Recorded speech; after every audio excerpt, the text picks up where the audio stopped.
Hey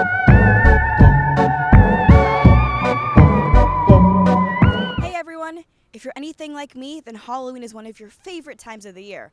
But have you ever stopped to consider the pretty spooky environmental costs of the holiday? A study in 2019 found that 83% of costumes are made of oil-based plastics, which are likely to end up in a landfill.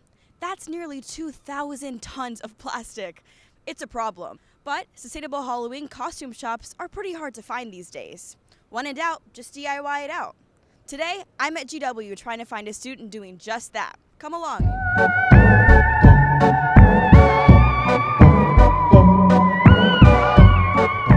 So this year I've decided to go a little bit more low-key. I'm going to go as Kitty in that 70s show where she's throwing her fit in a pink bathrobe with a curler in her hair. I am Princess Peach for Halloween this year. I think I'm going to be a pirate this year. So I am collecting everything out of my closet. If I don't have that hair curler, which I might not because my hair is super curly already, I'll go ahead and just use a toilet paper or a cylinder of some sort and kind of make it look like a hair curler. Probably buying it online. Sometimes it's Shein, sometimes it's something else, really depends. I usually make my costumes. I usually like to go to thrift stores, Goodwill, and find different pieces that fit the idea and then put them all together into a costume. Probably both affordability and convenience, I would say. There's a little bit of I don't want to go to a Halloween store that's 30 minutes away by Metro, so I could just order it online.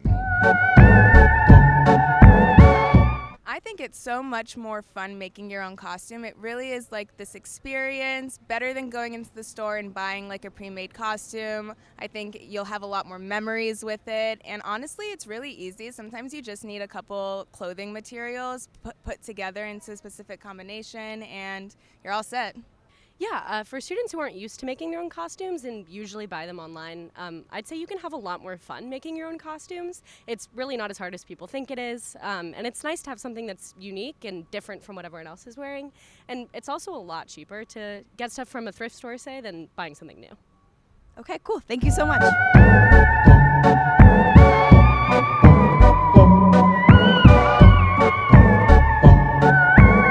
Well, mission accomplished. We could all learn a thing or two from these students making their own costumes this year. If you're having trouble making your costume, try looking in your closet. You might find some inspiration. You'll look great, you'll help the planet, and save some money too. For Planet Forward, this is Aleena Fayaz.